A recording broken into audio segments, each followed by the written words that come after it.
Take a deep breath. Hold it. Now descend. The surface light fractures above you, breaking into silver ribbons before fading into a deep, ancient blue. Sound disappears instantly. The chaos of the world is gone, replaced by the slow, steady rhythm of the ocean itself. You are sinking. Below you, emerging from the shadow, is not coral, not sand, not rock shaped by chance. It is a staircase. Massive stone steps, wide and deliberate, softened by algae and time, descending downward with purpose. Each step is too flat, too straight, too intentional to belong to nature alone. They lead somewhere, down into the dark. When we search for lost history, we look to deserts, to jungles, to mountain peaks. We dig into dry earth and sunburned ruins, believing that what is missing must be buried. But human beings have always lived by the sea. And 12,000 years ago, the sea was not where it is today. During the last ice age, ocean levels were more than 400 feet lower than modern shorelines. Entire continents of coastline existed where only water lies now. What if the missing chapters of our story were never destroyed? What if they were not burned, conquered, or forgotten? What if they were simply swallowed? What if the true map of the ancient world is not lost at all, but drowned? To explore these submerged worlds, we must let go of weight. Allow the gravity of your day to dissolve. Release the tension in your body. Feel the water support you completely, holding you without effort. You are no longer sinking. You are floating. A slow, warm current carries you gently forward, away from the familiar shoreline and into the open blue. The surface fades above. The depth opens below. Ahead of you lies a world that should not exist. A world waiting in silence beneath the waves. There is a reason these places feel like myths. The ocean is not just water. It is a curtain. A vast, shifting veil designed by nature to hide what lies beneath it. Unlike deserts, which preserve. Unlike mountains, which expose. The sea erases. Salt corrodes metal. Currents grind stone into sand. Microorganisms feed on wood, bone, and memory itself. And when destruction is complete, the ocean does something even more effective. It buries. Layer upon layer of silt settles slowly, patiently, sealing objects away from time. Cities do not need to explode or collapse to vanish here. They only need to be forgotten long enough for the sediment to fall. This is the great obstacle standing between us and our origins. The blue curtain. For most of human history, the depths were unreachable. No air, no light, no margin for error. Even today, with all our technology, the deep ocean remains one of the most hostile environments our species has ever attempted to explore. Pressure crushes steel. Darkness swallows vision. Distance turns minutes into fatal miscalculations. It is easier to send machines to Mars than to send divers to the abyss. This is not metaphor.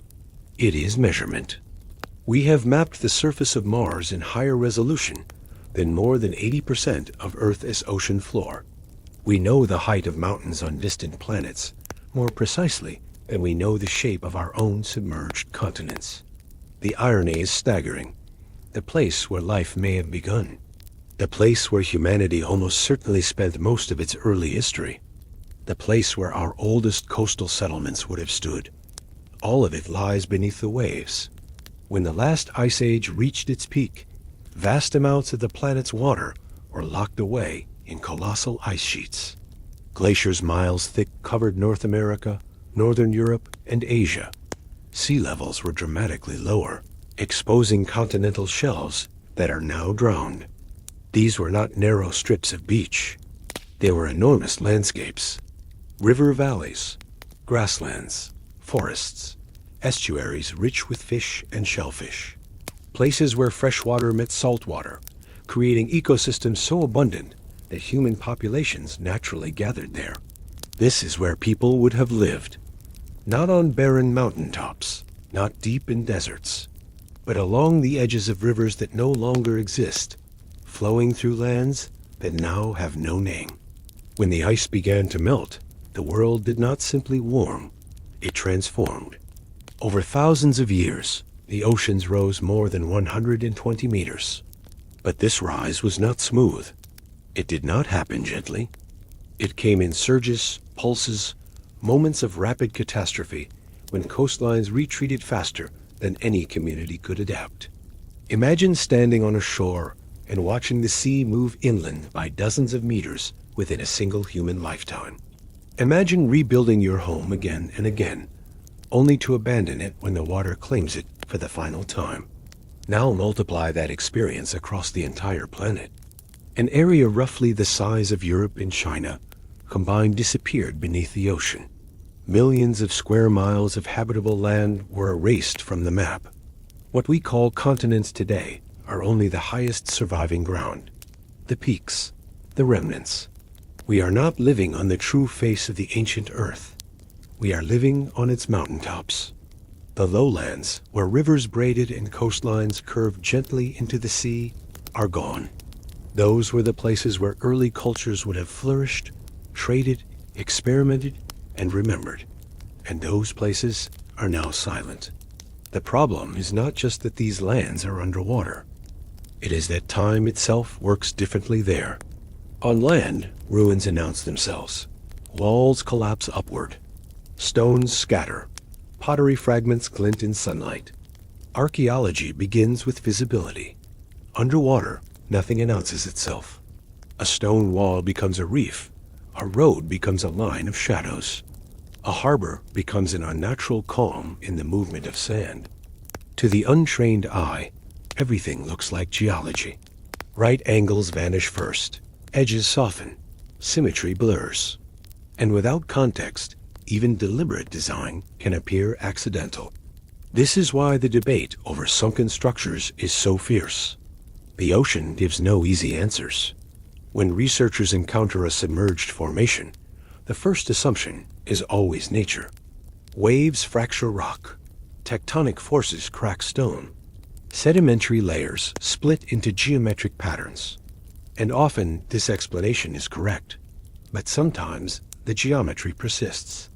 Steps repeat at regular intervals. Walls align with cardinal directions.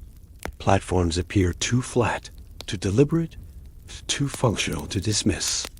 These anomalies are rare, fragile, and deeply contested. And that contest itself is part of the obstacle. To declare a structure man-made beneath the sea is to challenge timelines that underpin modern archaeology. It is to suggest organized human activity far earlier than officially accepted. It is to imply that history did not begin where we thought it did. Extraordinary claims require extraordinary evidence.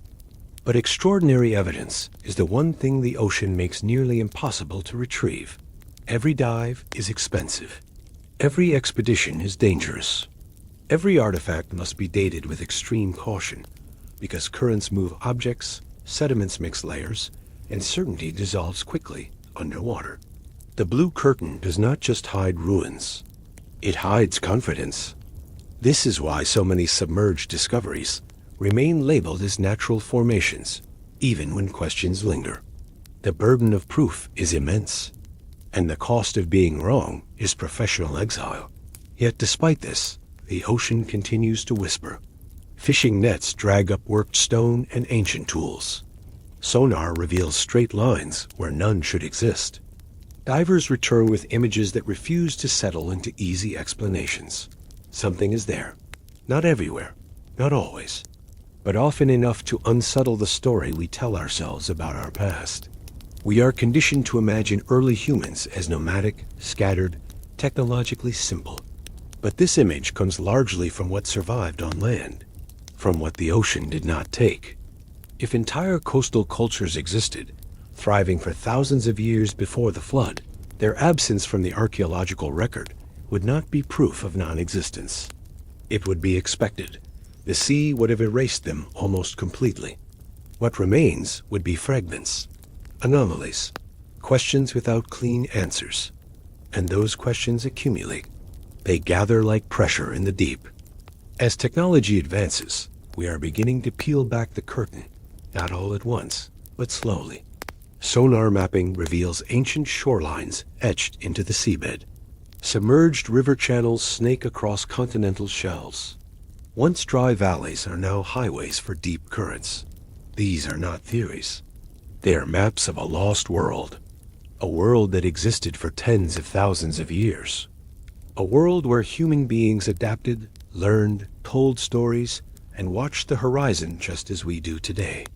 The only difference is that their horizon moved, and when it finally overtook them, the ocean did not just take their homes.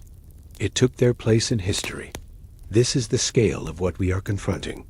Not a single lost city, not a lone Atlantis, but an entire missing chapter of human experience, written on landscapes that no longer breathe air.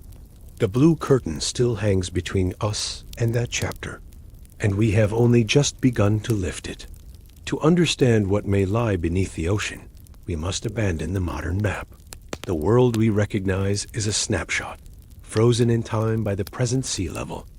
Coastlines feel permanent only because our lives are brief. But for most of human existence, the edge between land and water was never stable. It wandered. During the Ice Age, shorelines extended far beyond today's beaches. Continental shelves that now plunge into darkness were once sunlit plains.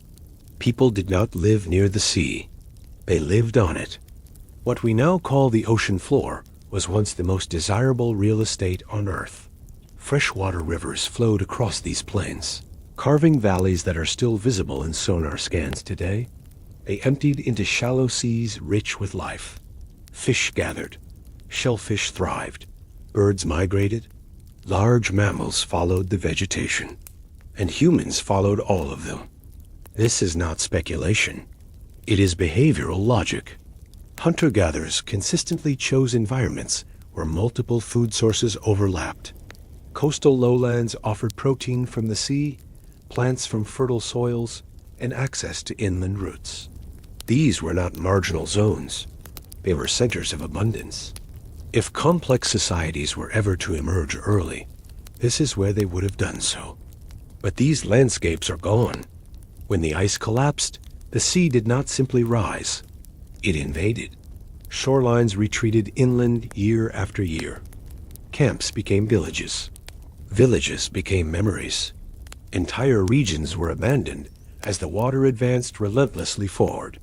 People would have watched familiar hills turn into islands. Rivers would have slowed, widened, and finally vanished beneath the waves. Forests would have drowned standing upright, preserved briefly before decay claimed them. The psychological impact of this transformation cannot be overstated. For generations, the world would have seemed to be ending. This is the human side of the blue curtain.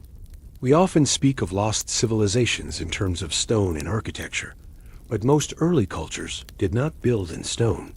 They built in wood, earth, and fiber. They left light footprints. Even on land, much of their material culture vanished long ago. Underwater, it would have vanished faster. This means that absence of evidence becomes a dangerous illusion. What we do not find may not indicate what never existed. It may simply reflect what could not survive. Archaeology is biased toward durability. Stone temples remain. Wooden cities do not. And when those wooden cities are submerged, the ocean becomes the final eraser. Yet some things endure. Stone tools, megalithic structures, modified bedrock. Places where humans reshaped the landscape itself rather than building upon it. These are the signatures we search for beneath the waves. Not decoration, not ornament, but intention. Terraces cut into rock. Steps carved to manage elevation. Platforms designed to hold weight. Alignments that follow celestial or cardinal logic. These are not easily produced by chance. This is why the search for sunken worlds focuses on anomalies rather than ruins. We are not looking for intact cities with walls and towers rising from the seabed. That image belongs to fantasy. We are looking for interruptions in geology, places where nature's randomness gives way to repetition. The challenge is that nature can be deceptive. Basalt fractures into columns. Limestone erodes along straight plains. Tectonic stress creates lines, angles, and blocks that mimic design. The ocean amplifies this confusion, smoothing surfaces and disguising origins. This is the perfect camouflage. Even when something is undeniably artificial, it may not look impressive. A worked stone on the seafloor does not announce itself. Without surrounding context, it can be dismissed as debris, ballast, or coincidence. Context is everything. And context is what the ocean strips away. This is why underwater archaeology advances slowly, cautiously, and often contentiously. Each claim must survive scrutiny from geologists, archaeologists, oceanographers, and skeptics alike. The burden is high for a reason. History has been seduced by myths before, but skepticism cuts both ways. To assume that no complex coastal societies existed before the end of the Ice Age is to assume that human innovation waited patiently for dry land to reappear. That assumption is not evidence. It is tradition. As we refine our tools, cracks appear in that tradition. Higher resolution sonar reveals submerged shorelines tens of kilometers from today's coasts. These are not random features. They are ancient beaches, preserved beneath layers of sediment. They mark pauses in the sea's rise, moments when water levels stabilized long enough for ecosystems, and possibly human communities, to form. We can trace these shorelines like tree rings. Each one represents a lost chapter. Submerged caves tell similar stories. Many were once dry, accessible shelters used by animals and humans alike. As the sea rose, they flooded, sealing whatever was inside. In some cases, these caves preserve footprints, tools, and even traces of fire, moments frozen by the flood. The deeper we look, the clearer the pattern becomes. Human history does not begin where the ocean stops. It begins where the ocean used to be. This realization forces a shift in perspective. The sea is not a barrier separating continents. It is a layer covering their past. The blue curtain is not malicious. It is indifferent. It does not care what it hides. But it demands humility from those who seek to look beyond it. We must accept uncertainty. We must tolerate incomplete answers. We must resist the urge to turn every anomaly into a lost civilization or to dismiss every anomaly as coincidence. The truth lies in between. What we can say with confidence is this: the end of the last ice age rewrote the geography of the planet. It erased coastlines that existed for tens of thousands of years. It displaced human populations on a global scale. It created refugees whose stories would echo forward in time. And it hid the physical evidence of those lives beneath a moving, hostile, and obscuring medium. The blue curtain fell. Behind it lies a world we are only beginning to remember. As we prepare to descend deeper, to examine specific places where the curtain is thinned, one truth becomes unavoidable. If civilizations did rise along the ancient coasts, then the ocean did not just bury their cities. It buried our understanding of ourselves. And to recover that understanding, we must keep diving, not just into the water, but into the unknown. When we search for lost worlds beneath the ocean, we are not looking for ruins as we imagine them on land. There are no standing cities waiting in silence, no streets perfectly preserved, no walls rising cleanly from the seabed. That image belongs to legend.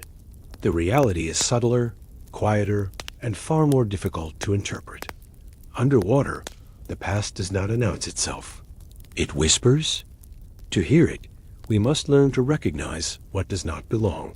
The ocean is a world of curves, waves round edges. Currents soften angles. Erosion favors chaos over order. Over time, nature blurs its own fingerprints until randomness becomes the dominant pattern. This is the baseline. This is what the seafloor should look like. So when straight lines appear, they matter. When angles repeat, they matter. When flat surfaces extend farther than geology alone can easily explain, they matter. These are the anomalies of the deep. Human beings, regardless of culture or era, share one defining trait. We impose geometry on the world. We cut, align, level, and repeat. We carve right angles into stone. We create steps instead of slopes, platforms instead of hills, walls instead of ridges. Nature rarely does this. And when it does, it rarely does it repeatedly, deliberately, and at scale. This is why underwater exploration does not begin with stories or myths. It begins with shapes. Sonar scans sweep across the seabed, converting darkness into data. What emerges is not imagery, but abstraction. Lines, shadows, elevations, depressions. To the untrained eye, it is meaningless. To researchers, it is a map of probability. Most features resolve quickly into geology. Fault lines, fractured limestone, sedimentary layering. The language of tectonics is well known, and it explains the majority of what we see. But some features resist easy classification. A wall that maintains a constant height across uneven terrain. A terrace that descends in consistent intervals. A platform that appears leveled rather than eroded. These features do not prove human origin. They invite investigation. The danger lies in both directions. See too little, and you miss history. See too much, and you invent it. This tension defines the entire field of underwater archaeology. Every claim must survive the accusation of pareidolia, the human tendency to see patterns where none exist.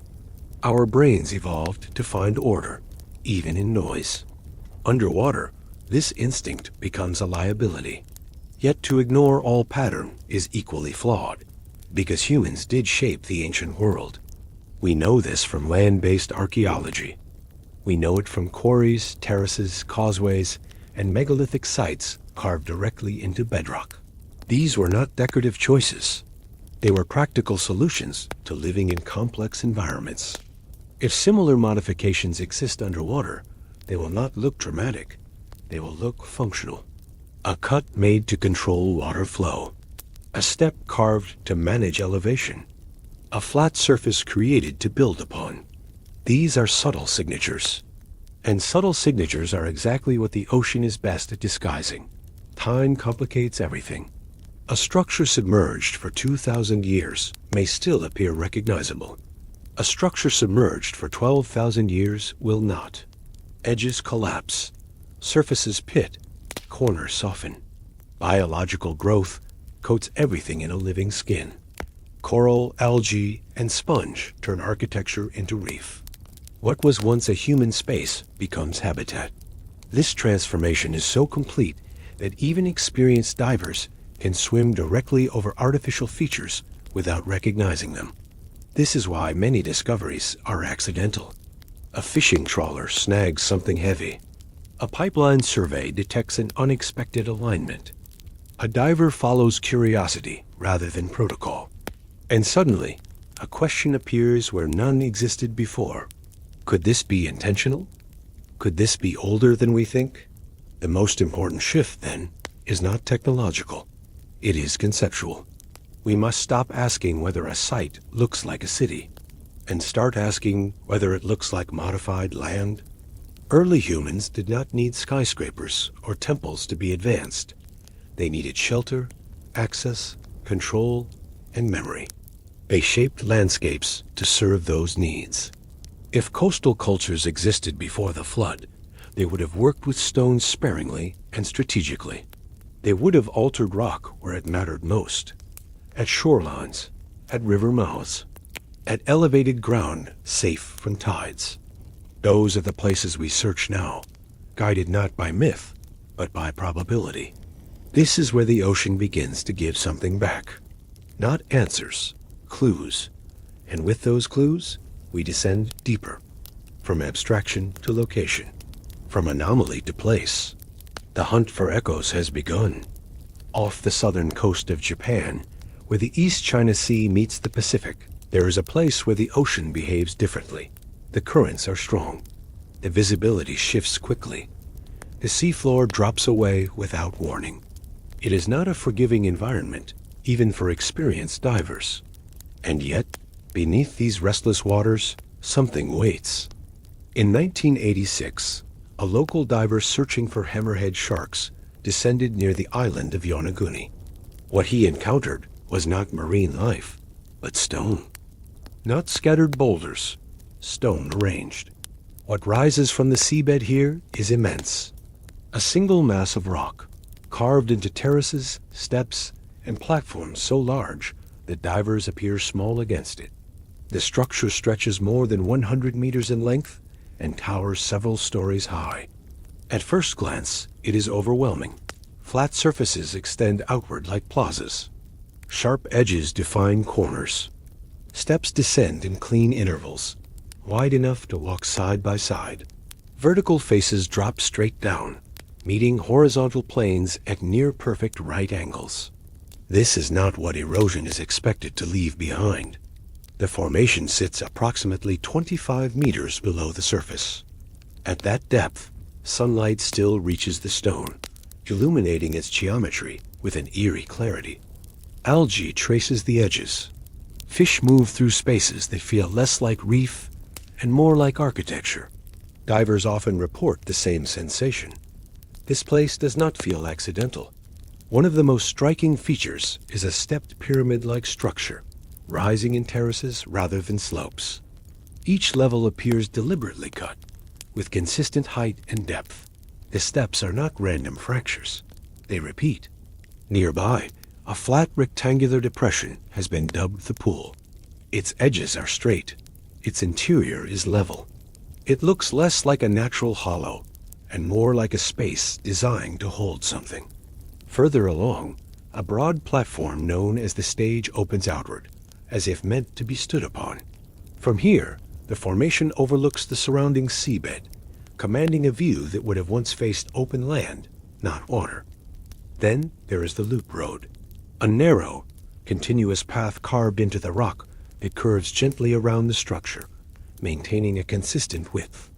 It connects platforms, steps, and flat surfaces in a way that suggests movement, not collapse. And finally, there is the face, a section of stone where erosion seems to pause, revealing features that resemble eyes, a nose, a mouth. Some dismiss it as pareidolia. Others see intention in its placement and symmetry. The debate begins here. Geologists argue that Yonaguni is a natural formation shaped by tectonic activity and erosion. The bedrock is sandstone and mudstone, known to fracture along straight plains. Earthquakes in this region are frequent and powerful. Vertical cracks and horizontal layers can intersect, creating sharp edges. According to this view, the ocean simply revealed what geology had already prepared. Architects and engineers counter with a different question. If this is natural, why does it look engineered? Why are the angles so consistent? Why do the steps maintain uniform dimensions? Why do flat surfaces extend so far without the irregularities expected from natural weathering? Why does the structure appear organized around movement and access? These are not rhetorical questions. They cut to the heart of interpretation. If Yonaguni is man-made, it could not have been carved underwater. The tools required to shape stone at this scale demand dry conditions, which means the structure must predate the sea level rise that submerged it, at least 10,000 years ago, possibly more. That date places Yonaguni far outside the accepted timeline of complex stone construction in East Asia. It would suggest that people were shaping massive stone monuments at the end of the last ice age. This is why the claim is controversial. To accept Yonaguni as artificial is not to add a footnote to history. It is to rewrite a chapter. Critics point out the absence of definitive artifacts. No tools have been recovered directly from the site. No inscriptions confirmed human presence. Without these, they argue, geometry alone is insufficient. Supporters respond that artifacts are unlikely to survive at such a site. Strong currents would scatter lighter objects. Organic materials would decay. Stone tools could be indistinguishable from surrounding rock. The ocean does not preserve context.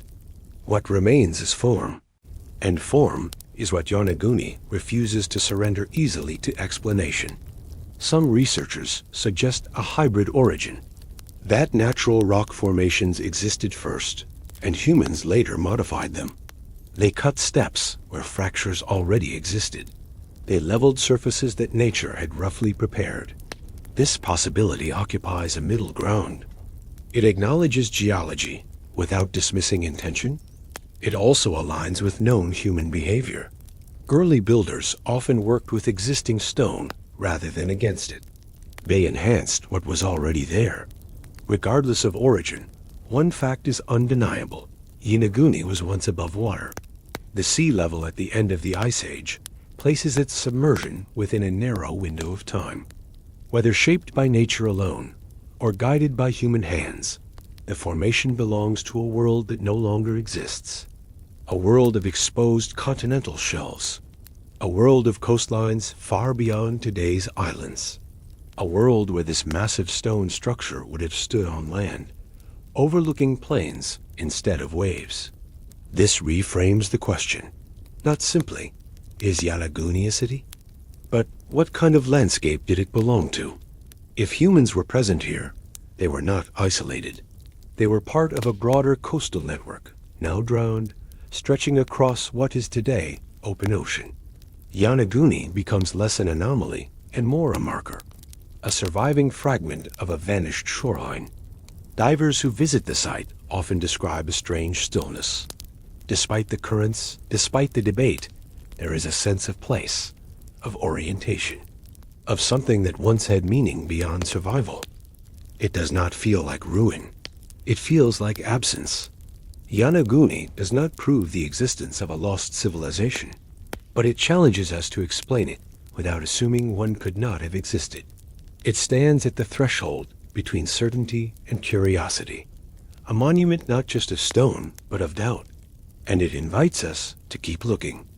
Because if something like this exists off the coast of Japan, hidden in plain sight for millennia, then it is unlikely to be alone. The ocean is vast, and Yonaguni may only be the first step down a much larger staircase on the western coast of India. Where the Arabian Sea presses against the ancient land of Gujarat, there is a city that was never meant to be lost. For thousands of years, Dwarka existed in two worlds at once. One was physical, anchored in scripture, poetry, and devotion. The other was dismissed as symbolic, a metaphor woven into myth. According to Hindu tradition, Dwarka was the magnificent city of Krishna, the Lord of the Sea, built in splendor and claimed by the ocean at the end of an age. For generations, scholars placed it alongside Atlantis, a story, not a place. Then the sea began to give something back. In the late 20th century, marine archaeologists surveying the waters off modern Dwarka made an unexpected discovery. Beneath the waves, they encountered massive stone blocks arranged in geometric patterns. Walls extended in straight lines. Platforms appeared deliberately placed. Anchor stones lay scattered nearby, suggesting harbors rather than reefs. This was not random debris. This was structure. Further exploration revealed the outlines of a city. Fortification walls, rectangular foundations, streets aligned in deliberate orientations. The ruins stretched across a wide area, far larger than a single building or ceremonial site. They rested more than 30 meters below the surface. At that depth, the sea level tells a clear story. These structures could not have been built underwater.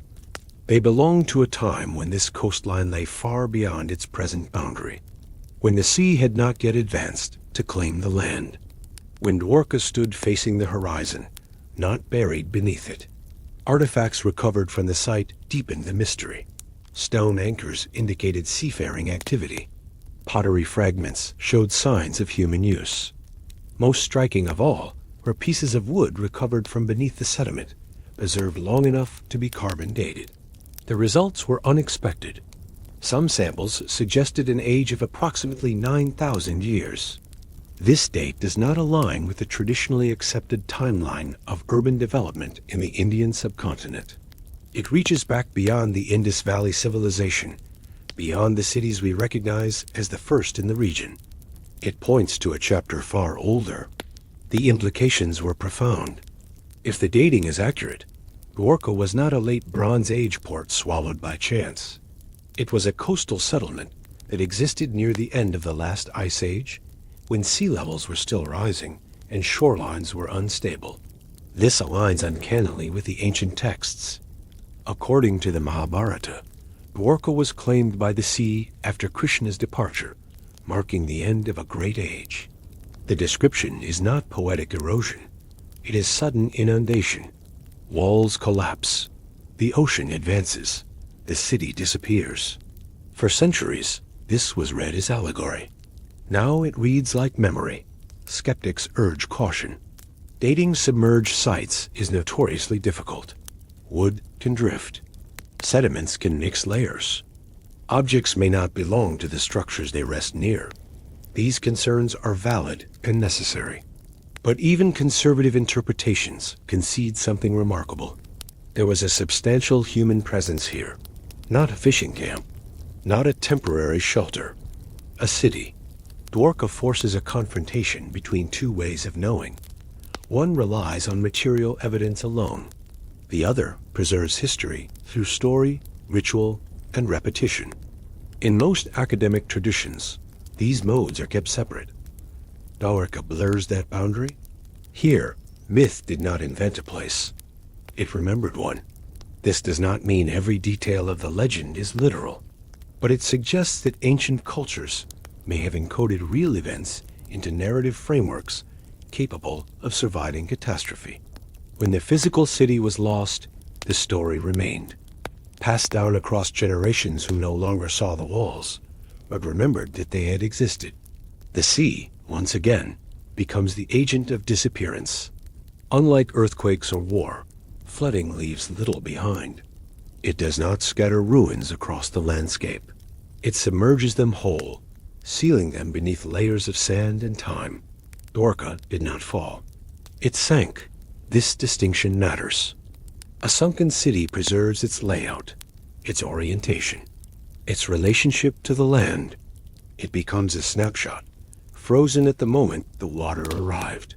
This is why the discovery of Dwarka is so important. It proves that entire urban environments can vanish beneath the ocean and remain hidden for millennia. It validates the idea that absence from the historical record does not equal non-existence. If Dwarka could be dismissed as myth for centuries, while resting beneath shallow waters, how many other cities remain unrecognized on deeper, more distant continental shelves? How many stories were labeled symbolic because their physical evidence lay beyond reach? Dwarka shifts the conversation. It moves the idea of sunken civilizations out of speculation and into precedent. This has consequences. Once a single myth is confirmed to point to a real submerged city, other myths demand reevaluation. Flood stories, lost lands, cities claimed by the sea.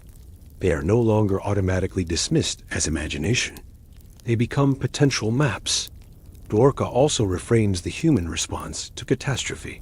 The people who fled this city did not vanish. They carried memory inland. They rebuilt.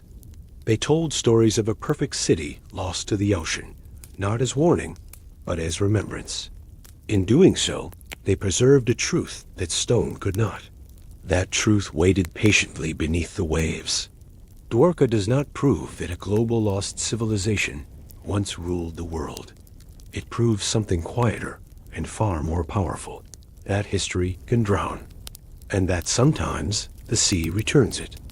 As we leave the coast of India and turn our attention westward toward another anomaly long debated and often dismissed, one lesson from Dwarka stays with us. The line between myth and memory is thinner than we think, and the ocean remembers more than it reveals. In the shallow waters of the Bahamas, where the sea is clear and deceptively calm, lies one of the most controversial formations ever discovered beneath the ocean. It does not sit in darkness. It does not require deep dives or advanced equipment. It lies just a few meters below the surface. And yet, It has divided opinion for more than half a century. This is the Bimini Road. First documented in the late 1960s, the formation consists of hundreds of large flat limestone blocks arranged in a linear pattern along the seafloor. The stones are massive, some weighing several tons. They fit together closely, forming a path that stretches for nearly a kilometer before fading into sand. From above, the alignment is striking. The blocks appear rectangular. Their edges meet at near right angles. The formation curves gently, following a consistent direction, as if tracing the outline of a harbor wall or a causeway. To some, it looks unmistakably artificial. A road, a breakwater, a foundation for something that once stood above the water. To others, it is a perfect illusion.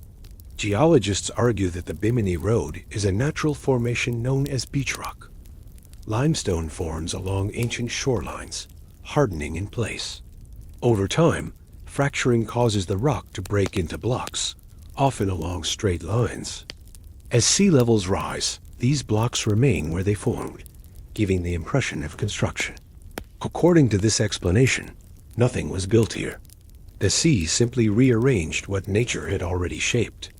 This interpretation is supported by the local geology. The Bahamas sit atop vast carbonate platforms, where limestone formation is common, and fracturing can produce remarkably geometric results. And yet, questions remain. The blocks are not randomly scattered.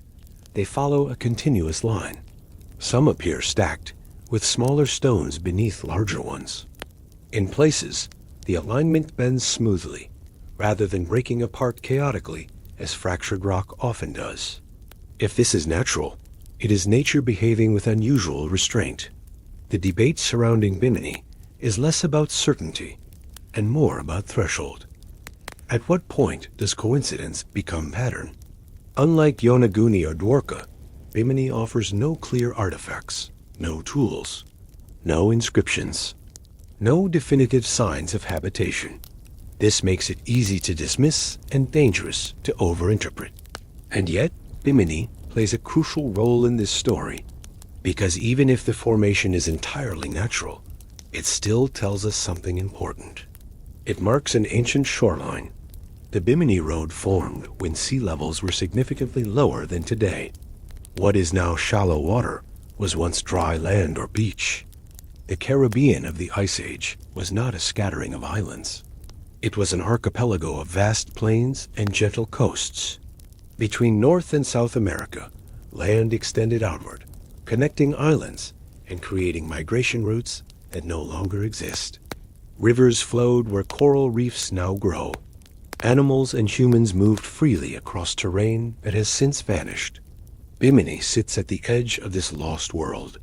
If humans lived in the Caribbean during this time, and there is growing evidence that they did, they would have occupied these coastal shells. They would have built along shorelines that are now submerged. Any trace of their presence would lie precisely where formations like the Bimini Road appear today. This is why Bimini refuses to fade quietly into the background. It does not need to be a road to matter. It only needs to be old. The significance of Bimini lies not in what it proves, but in what it suggests. That vast areas of human activity may now rest beneath shallow tropical seas. That structures we dismiss as geological curiosities may sit atop landscapes once shaped by human hands. That the boundary between land and ocean has erased more than it has revealed. Bimini also highlights a critical limitation in our thinking. We often expect lost civilizations to announce themselves with grandeur. Towers, temples, walls rising dramatically from the seabed. But early coastal societies may have built simply, pragmatically, with materials that did not survive flooding. Their most durable interactions with the environment may have been modest modifications to stone and shoreline. Those traces would not look like cities. They would look like anomalies. The Bimini Road forces us to confront this uncomfortable possibility, that we may be swimming over the edges of ancient worlds without recognizing them, that the evidence we seek does not match the image we carry in our minds, and so the road leads nowhere. not because it lacks meaning, but because it leads beyond certainty. Bimini stands as a cautionary marker, a reminder that the ocean does not give us clean narratives. It gives us fragments, ambiguities, features that sit uncomfortably between explanation and mystery. Together with Yonaguni and Dwarka, it completes a pattern, not of proof, but of persistence. Across different oceans, cultures, and geological settings, we encounter the same tension. Submerged landscapes that challenge timelines, structures that resist easy classification, myths that align too closely with physical reality to ignore. Individually, each site can be dismissed. Together, they demand attention. They suggest that the end of the Ice Age did not merely reshape coastlines. It erased worlds, and the road to those worlds does not lie forward in time. It lies downward, beneath the waves. To understand how entire worlds could vanish beneath the sea, we must confront an uncomfortable truth. The end of the last Ice Age was not gentle. It was not a slow, uniform warming, where coastlines quietly adjusted over millennia.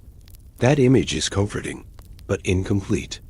The reality, preserved in ice cores, coral records, and deep-sea sediments, tells a different story. The ice did not melt. It failed. Near the end of the last glacial period, the planet experienced a series of catastrophic sea level rise events known as meltwater pulses. These were moments when massive ice sheets destabilized and collapsed, releasing enormous volumes of fresh water into the oceans in geologically brief periods of time. One of the most dramatic of these events is known as meltwater pulse 1b. It occurred roughly 11,500 years ago. In the language of geology, that is an instant. During this pulse, global sea levels rose by several meters in just a few centuries. Some studies suggest portions of this rise may have happened even faster, within a handful of human generations. To a coastal civilization, this would not have felt gradual. It would have felt like pursuit. Year after year, the sea would advance inland. Familiar paths would flood. Wells would turn brackish. Camps would need to be moved. Villages abandoned. Sacred places left behind. This was not a single disaster. It was a sustained one. Imagine being born into a world where the shoreline your grandparents knew no longer exists, where the stories of old fishing grounds refer to places now underwater, where the horizon itself seems to be moving. This is what Meltwater Pulse 1b represents, a global dislocation. The cause of this pulse lies in the instability of ice sheets that covered much of the northern hemisphere. As temperatures rose, meltwater pooled on the surface of the ice. This water did not simply drain away. It lubricated the ice from above, weakening its structure. At a critical threshold, entire sections collapsed. Ice that had taken tens of thousands of years to accumulate broke apart in a fraction of that time. The meltwater surged into the oceans, raising sea levels worldwide. This was not localized flooding. It was planetary. No coastline was spared. Low-lying regions disappeared first. River deltas drowned. Estuaries expanded. Continental shelves began to flood, transforming fertile plains into shallow seas. For humans living in these zones, there was nowhere to retreat except inland. But inland was already occupied. This is a crucial point. Human populations at the end of the Ice Age were not sparse anomalies scattered across empty continents. They were widespread.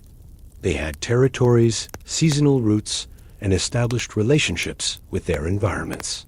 When the coasts flooded, people did not vanish. They collided. Migrations accelerated. Competition intensified. Knowledge fractured. Cultural memory compressed into stories that could survive displacement. This pressure cooker of movement and loss is written into the archaeological record, though rarely recognized as a single cause. Sudden appearances of new cultures. Abrupt changes in tool styles. Rapid spread of technologies. These are often explained as innovation or diffusion, but they can also be explained as survival. Meltwater Pulse 1b would have erased not just settlements, but ways of life. Entire subsistence strategies tied to coastal resources would have become obsolete within generations. People who had lived by fishing and gathering shellfish would be forced to adapt to forests, plains, or highlands. Their skills would shift, their stories would remain, and those stories would carry a common theme. The water came. This is why flood myths are so persistent across cultures, separated by oceans and continents. From Mesopotamia to India, from the Americas to Southeast Asia. The details differ, but the core is consistent. A time when the world was flooded. A time when the sea rose suddenly. A time when survivors fled to higher ground. Meltwater Pulse 1b provides a physical mechanism for these memories. Not a single flood, not a global deluge covering mountains, but a series of relentless sea level rises that, from the perspective of human lifespans, would feel apocalyptic. It is important to be precise here. Science does not support the idea of a worldwide flood covering the entire planet at once, but it absolutely supports the idea of widespread, repeated coastal flooding on a scale unprecedented in human experience. Enough to destroy worlds. Enough to imprint trauma. Enough to ensure remembrance. This is where the science anchors the speculation. If advanced or semi-complex coastal societies existed before this event, they would have been the first to fall. Their settlements were closest to the sea. Their lands were the lowest. Their disappearance would have been nearly total. Stone structures might survive. Modified bedrock might endure. But wood, fiber, and soil-based architecture would vanish. What would remain would be silence. And the survivors would move inland, carrying knowledge stripped of context. Over generations, their stories would harden into myth. Their technologies would adapt to new environments. Their past would become unreachable. This is not a failure of archaeology. It is its boundary. Archaeology is strongest where continuity exists, where settlements are rebuilt atop older ones, where ruins accumulate vertically over time. Meltwater Pulse 1b shattered continuity. It forced humanity to restart from higher ground. This reframes how we interpret the absence of early coastal civilizations. We are not missing evidence because it was never there. We are missing it because the ocean took it. The speed of this transformation is the most sobering aspect. Modern sea level rise is measured in millimeters per year, and even that threatens contemporary coastal cities. Meltwater Pulse 1b operated at a pace that would overwhelm any society without advanced forecasting or infrastructure. There was no warning, no mitigation, only retreat. As the pulse subsided, sea levels stabilized long enough for new coastlines to form. New ecosystems emerged. Humans adapted once again, building along the edges of a reshaped world. These are the coastlines we know today, but they are not ancient. They are recent. They are the aftermath. Everything before them lies beneath the water, scattered across drowned plains and submerged valleys. Meltwater Pulse 1b is not just a climatic event. It is a historical eraser. It explains how the ocean could hide entire chapters of human experience without leaving obvious scars. It explains why so many submerged sites appear older than expected. It explains why myths speak of loss rather than conquest. And it explains why the search for sunken civilizations is not fringe speculation. It is an inevitable consequence of physics. Ice melts, water rises, lowlands disappear. Humanity adapts. History forgets. As we move forward, the question is no longer whether the ocean could have swallowed early civilizations. The science says it did. The question now is what survived the fall, and how much of it still waits beneath the waves. For a long time, Heracleion was treated the same way Dwarka once was, as a name without a place, a city mentioned in ancient texts, but absent from maps, a rumor preserved by historians, dismissed by archaeology. Greek writers spoke of a great port city at the mouth of the Nile. Egyptians knew it as Thonis. It was said to be a gateway between worlds, a place of temples, customs houses, and ritual processions. Ships from across the Mediterranean passed through it before reaching the heart of Egypt. And then it vanished. For centuries, no trace of Heracleion could be found on land.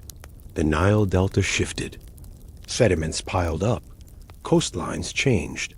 Scholars concluded that the city was either exaggerated, symbolic, or lost to time beyond recovery. Then, in the year 2000, the ocean answered. French marine archaeologist Frank Gaudio and his team were surveying the seafloor off the coast of Egypt when their instruments detected something impossible to ignore. Anomalies appeared where none should exist. Massive objects lay buried beneath layers of silt. When divers descended, they did not find fragments. They found a city. Colossal statues lay toppled but intact. Temple walls stood where they had fallen. Stone slabs bearing inscriptions rested exactly where they had once been placed. Gold coins, ceremonial vessels, anchors, and everyday objects remained scattered across streets now submerged. Heracleion had not been destroyed. It had sunk. Geological studies revealed the cause. The Nile Delta is composed of soft, waterlogged sediments. Over time, earthquakes and gradual subsidence weakened the ground beneath the city. Eventually, sections of land liquefied and collapsed, allowing the sea to rush in. The process was sudden. Entire districts slipped beneath the water almost at once. This matters, because it shows that cities do not need to erode away to disappear. They can descend intact, sealed by mud and sand, preserved rather than scattered. Heracleion lay hidden for more than 1,200 years, not in the deep ocean, in shallow coastal waters, directly beneath shipping lanes, beneath fishing grounds, beneath centuries of human activity. And yet, it remained invisible. This is the lesson Heracleion teaches us. If a major port city, active until the late first millennium, could vanish so completely, what chance would older, simpler coastal settlements have had? Heracleion was only 2,000 years old when it sank. Its architecture was stone. Its statues weighed tons. Its inscriptions were carved into hard surfaces. And still, it was lost, not because it was destroyed, but because the ocean covered it. The seabed above Heracleion became a protective blanket. Fine sediments sealed artifacts in an oxygen-poor environment. Decay slowed. Context remained intact. When the city was rediscovered, it was not a jumble of debris. It was a frozen moment. This is why Heracleion is so important to the discussion of sunken civilizations. It transforms a hypothesis into a precedent. It proves that the ocean floor can function as an archive, that it can preserve complex urban environments far better than many land-based settings. That disappearance does not require annihilation. It requires submersion. Heracleion also reframes skepticism. Before its discovery, claims of lost cities beneath the sea were often dismissed as romantic speculation. After Heracleion, that dismissal became untenable. We now know, with certainty, that entire cities can sink and remain hidden for millennia. We know that texts dismissed as myth can point to real places. We know that archaeology is constrained not by imagination, but by access. The ocean is not empty. It is crowded with history we have not yet reached. Heracleion also reveals something else. Scale. This was not a small settlement. It was one of the most important cities in ancient Egypt. Its temples rivaled those of inland capitals. Its role in trade and ritual made it indispensable. If a city of this magnitude could vanish from memory, then smaller coastal centers would disappear even more easily.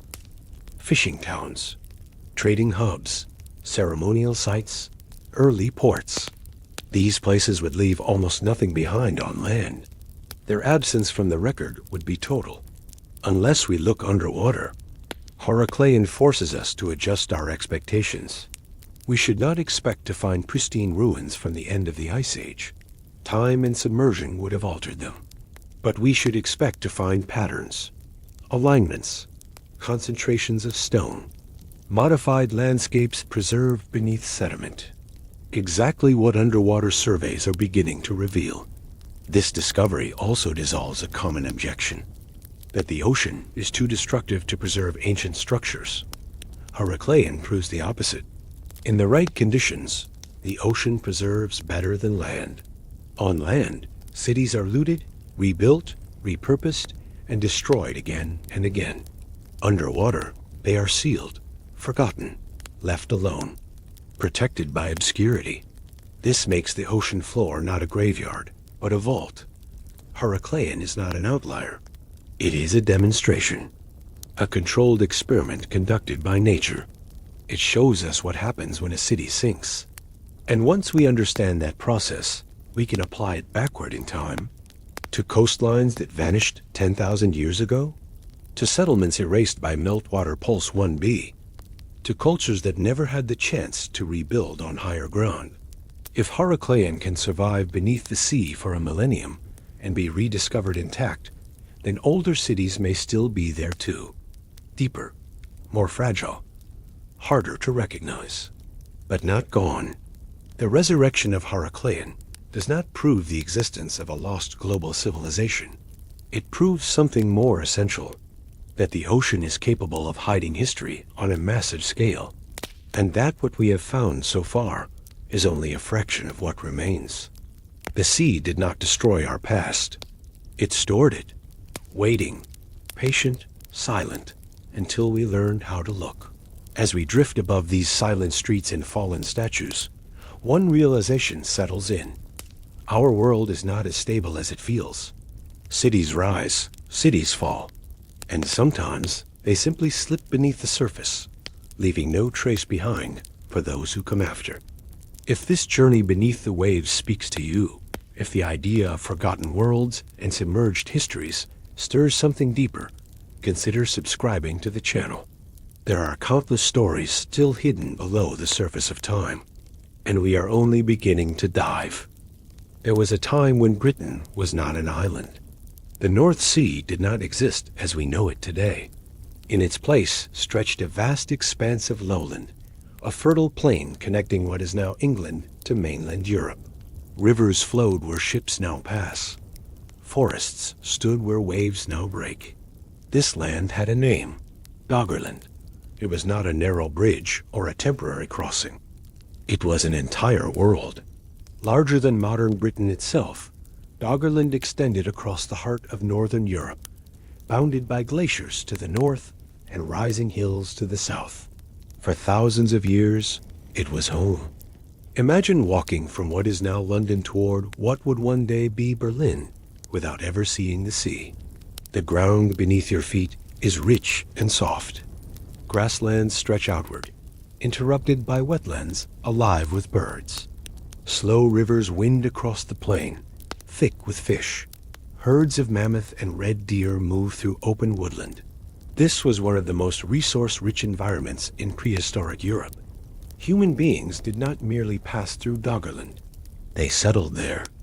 Archaeological evidence recovered from the seabed tells us this. Fishing nets pull up antlers carved into tools. Dredged sediments contain stone blades, spear points, and traces of hearths. Bones of hunted animals lie tangled with human-made objects. These are not accidents. They are the remains of daily life. Doggerland was not peripheral to human history. It was central. Communities would have gathered along its rivers. Seasonal migrations would have followed predictable routes.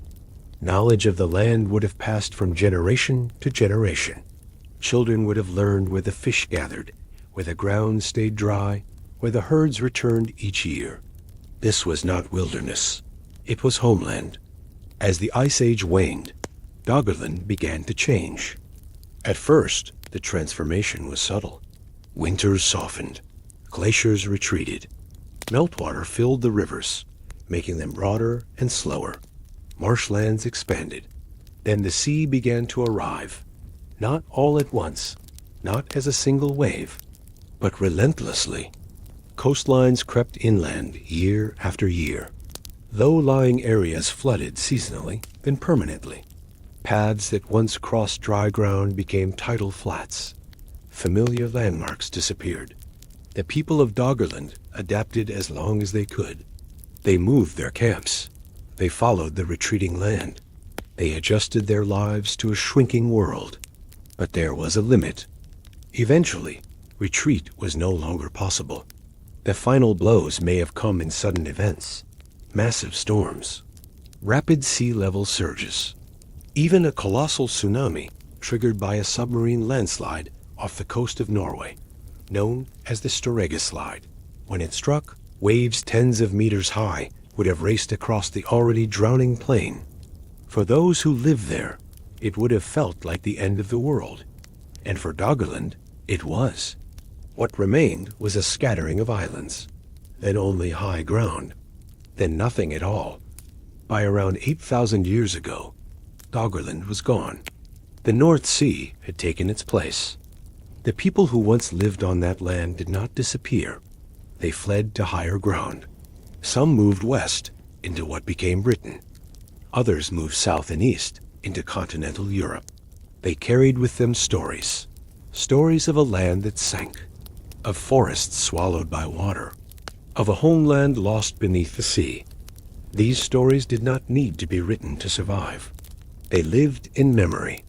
Doggerland is not a hypothesis. It is mapped. Modern sonar reveals ancient river channels etched into the seabed. Peat deposits show where wetlands once existed. Pollen analysis reconstructs forests now long drowned. This was a real place, and it was lost within the span of human memory. Doggerland shows us what the end of the Ice Age truly meant. Not just rising temperatures, but the erasure of entire worlds. If a landmass this large could vanish almost completely, leaving only fragments in the archaeological record, then the loss of smaller coastal regions across the globe becomes inevitable. Doggerland was not unique. It was an example, a window into what happened everywhere. In Southeast Asia, in the Mediterranean, along the coasts of Africa and the Americas.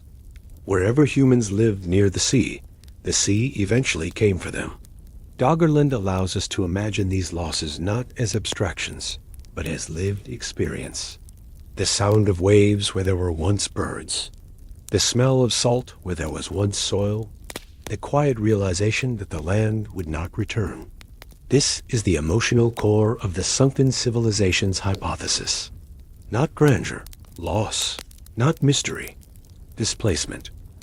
Doggerland reminds us that our ancestors were not primitive shadows.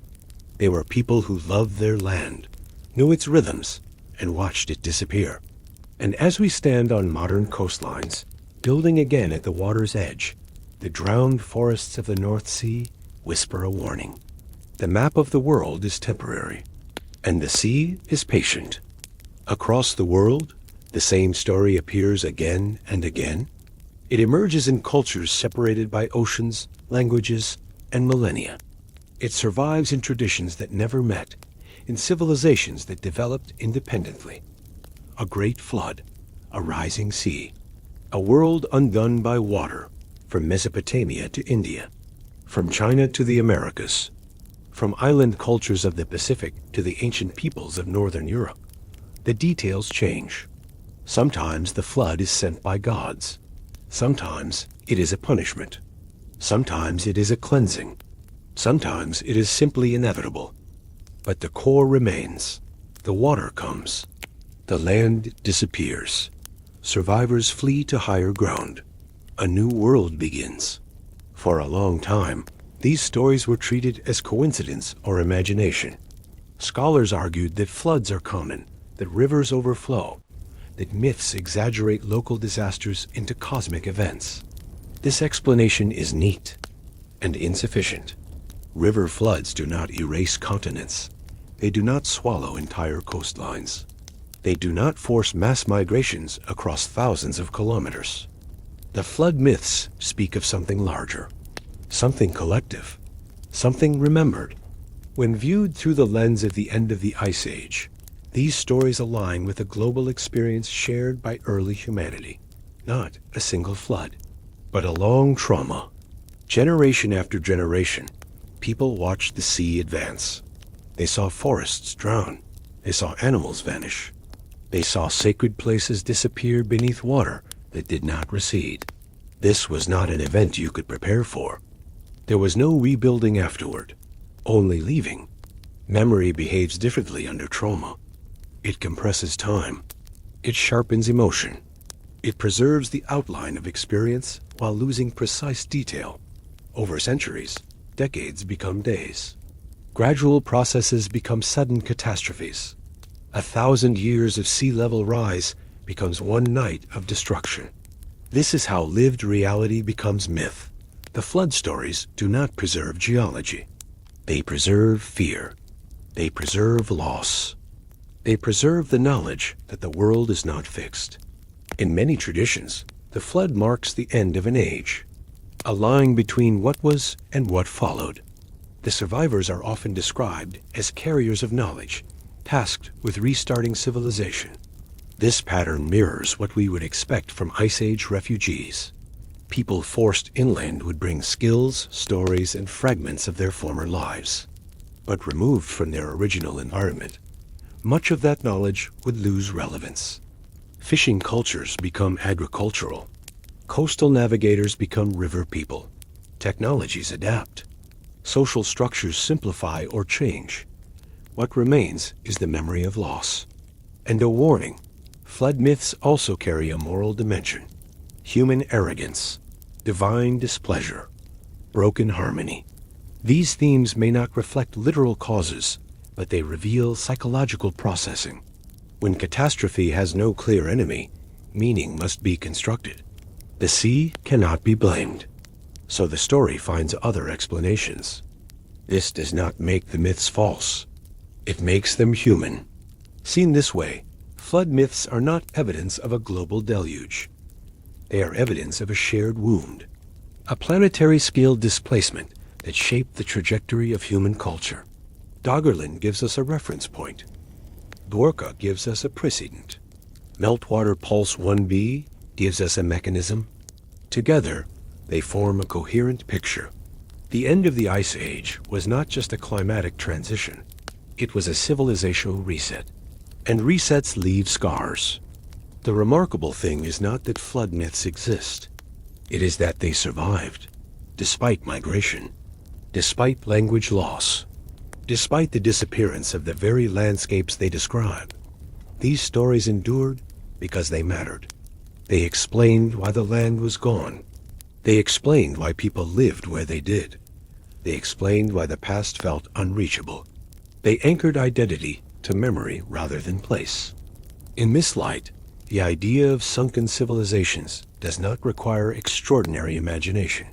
It requires empathy. It asks us to listen to ancient voices, not as storytellers inventing fantasy, but as survivors encoding experience. The ocean erased their homes. The myths preserve the fact that those homes once existed. This is the universal trauma. A memory so deep it transcends culture. A loss so complete it reshaped humanity. And as we approach the present, as seas rise once again, these ancient stories take on new weight. They are not just about the past. They are reminders that the world can change faster than we expect, that coastlines are temporary, and that memory may be the only thing that survives when land does not. The drowned worlds of the past are not distant warnings. They are mirrors. Today, more than half of humanity lives near the coast. Our largest cities sit at the edge of the sea, built on deltas, barrier islands, and reclaimed land. We have returned instinctively to the same environments that once sustained our ancestors. The same lowlands, the same fragile margins. For thousands of years, the ocean was held at bay by stable climate. Coastlines seemed permanent. A memory of rising seas faded into myth. Now, the water is moving again. Sea levels are rising, not in meters per century as they did at the end of the Ice Age, but fast enough to threaten modern infrastructure. Storm surges reach farther inland. Tides flood streets that were once dry. Salt infiltrates groundwater and soil. We recognize these signs. Our ancestors did too. The difference is scale. Modern civilization is more complex, more interconnected, and more vulnerable to disruption. A flooded fishing village becomes a humanitarian crisis. A submerged port disrupts global supply chains. A drowned city displaces millions. We are building on borrowed time. The sunken cities beneath the waves are not curiosities. They are case studies. They show us what happens when environmental thresholds are crossed. They show us how quickly stability can collapse. They show us that no amount of cultural sophistication grants immunity from physics. The sea does not negotiate. What makes this moment uniquely unsettling is that we can see the pattern. We know the mechanisms. We understand the feedback loops. We have mapped the past well enough to recognize the trajectory. And still, we continue to build outward. Skylines rise along coastlines. Concrete replaces wetlands. We harden shores that once absorbed water. We assume that engineering can hold back a force that reshaped the planet. This confidence echoes the past. The people of Doggerland did not leave because they were careless. The inhabitants of Dwarka did not abandon their city because they were ignorant. They adapted until adaptation was no longer possible. They reached the limit. Every civilization does. The difference between then and now is memory. We can choose to remember. The ocean floor holds not only our past, but a record of our future if we fail to listen. The drowned forests, sunken walls, and buried streets are messages written in sediment. They say that coastlines move. They say that land is temporary. They say that resilience has boundaries. To study sunken civilizations is not to indulge in nostalgia or fantasy. It is to study collapse. It is to understand how humans respond when the ground beneath them disappears. It is to learn how culture transforms under pressure. And it is to ask whether we will recognize our own warning signs in time. We often imagine the future as unprecedented, but in many ways, we are returning to a familiar story. The sea is rising. People are moving. Memories are forming. What will survive of us if our cities sink? Will our stories endure, as theirs did? Will future generations find fragments beneath the waves and wonder who we were? Will they mistake our reality for myth?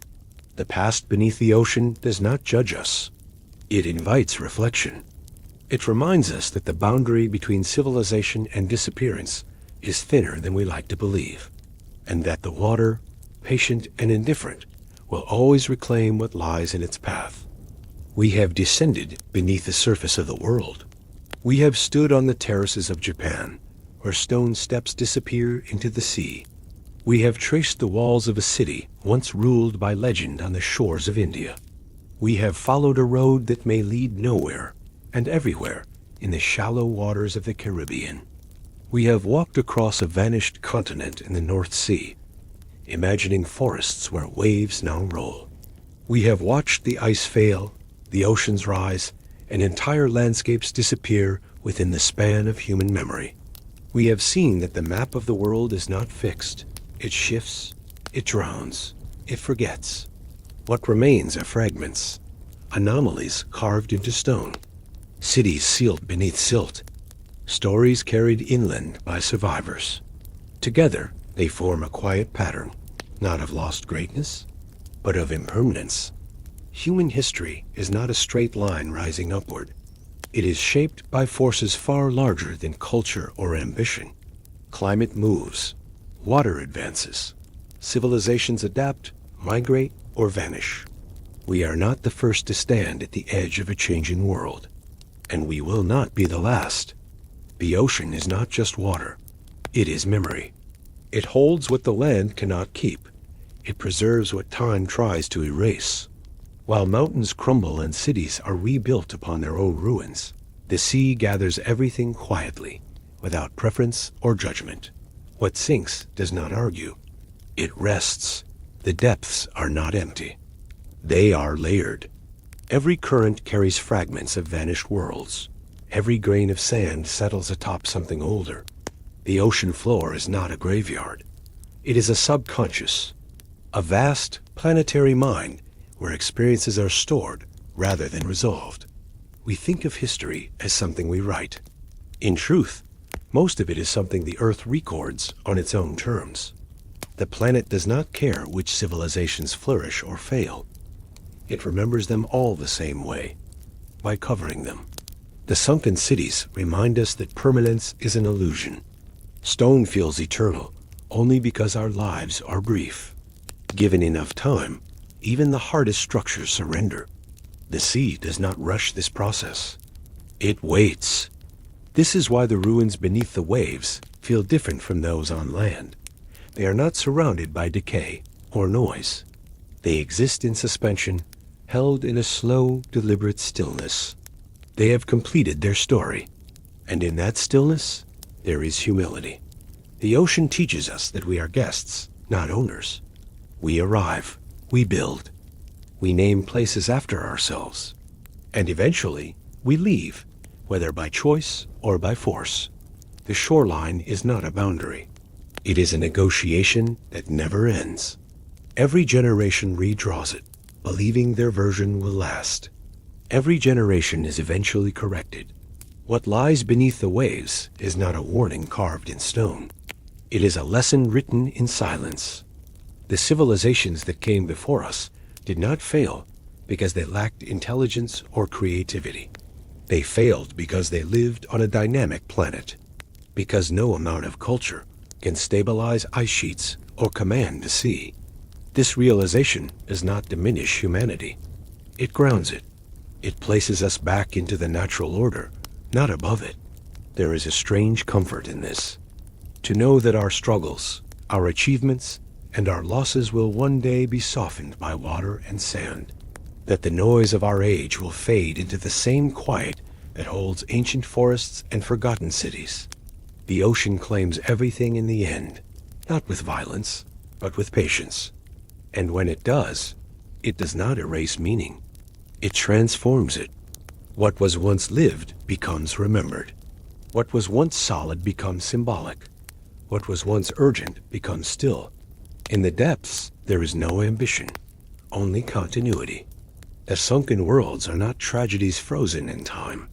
They are part of an ongoing cycle, a reminder that the earth is alive, always reshaping itself, always moving toward equilibrium. We are not outside this process. We are within it, and understanding that may be the deepest knowledge of all. Beneath the surface of history, the human story feels different. Stripped of dates and names, what remains is experience. People living their ordinary lives, preparing food, teaching children, walking familiar paths, loving places they believed would endure. The sunken cities remind us that these moments are the true substance of civilization, not monuments or empires. What is lost beneath the waves is not greatness, but familiarity. Home. When the water rose, it did not ask permission. It did not distinguish between sacred and mundane. It covered everything equally. The places where laughter once echoed were treated no differently than places of ritual or power. This is what makes the loss universal. Every human understands the feeling of attachment to place, to a street, a view, a shoreline. The idea that these could vanish is not abstract. It is personal. The ocean does not erase emotion. It absorbs it. The silence of the depths is not emptiness, but containment. All that once mattered still matters, simply beyond reach. There is a quiet dignity in this. Nothing is truly wasted. The efforts of countless lives are not mocked by disappearance. They are folded into the long memory of the planet. We often measure success by endurance, by how long something lasts. The sunken worlds suggest a different measure. Meaning does not require permanence. A life lived fully does not become lesser because its surroundings change. A culture does not fail because it adapts or dissolves. It simply transforms. This is the continuity beneath change. The people who fled the rising seas carried more than tools and stories. They carried ways of seeing the world, ways of organizing time, ways of belonging. Those intangible things survive flood and fire. They survive loss. They resurface in new forms, in new places, shaped by different landscapes. In this way, nothing truly sinks. It only moves. The ocean's stillness mirrors something deep within us. A place where memories settle after they stop being sharp, where grief becomes quiet, where urgency softens into acceptance. To float above a drowned city is to feel that stillness firsthand. The weight of time presses gently, not as a burden, but as reassurance. Everything finds its place. The human condition is not defined by conquest or collapse. It is defined by adaptation, by the ability to carry meaning forward even when the ground beneath us disappears. The sunken worlds do not accuse us of fragility. They remind us of resilience, that even when landscapes vanish, humanity continues, changed, humbled, and carrying forward what cannot be drowned. In that understanding, there is peace, and in that peace, we are ready to let go. The current slows. There is no effort now, no direction to choose. The water around you is calm, warm, and perfectly balanced. It supports you completely, holding you in a quiet suspension. You are weightless. Above you, light softens into a gentle glow. Below you, the seafloor fades into a peaceful blue distance. There is no edge, no boundary, only depth and stillness. Time loosens its grip. Each breath becomes slower, deeper, more natural. The rhythm of the ocean replaces the rhythm of thought. Nothing needs to be solved. Nothing needs to be remembered. You are simply here, floating above the sleeping ruins. Streets lie beneath you, untouched by urgency. Walls rest where they fell, untroubled by purpose. The past is no longer loud. It does not demand attention. It rests. The water carries a quiet assurance that everything that was lost has found a place, that nothing is rushing, that nothing is incomplete. With each gentle movement of the current, the world above grows more distant. The concerns of the surface dissolve, becoming small and indistinct. The ocean does not pull you downward. It cradles you. In this depth, there is safety. The pressure is even. The silence is kind. You are not falling. You are being held. Thoughts drift past like particles of light. They do not cling. They do not linger. They simply move on. The ruins below are not reminders of loss. They are reminders of rest. The long journey of history pauses here, wrapped in blue calm and soft darkness. There is nothing left to carry. Only stillness. Only breath. Only the gentle presence of the sea. The current carries you gently now. There is no destination, no urgency, only motion without effort, like drifting through a dream that knows exactly where it is going. The ruins below fade into shadow, not because they are forgotten, but because they are complete. Their story has been told. Their silence is enough. This was another journey through the endless river of time. A reminder that worlds rise and fall, that shorelines move, and that nothing we build is meant to remain forever. What endures is the telling. If you wish to continue exploring these hidden passages of history, these quiet places where memory sleeps beneath the waves, remember to follow the channel. There are many more journeys waiting. For now, let the water hold you. Let the noise of the surface drift away. Let the ancient world rest, and let yourself rest with it. Good night, dreamer of ages. Until the next descent.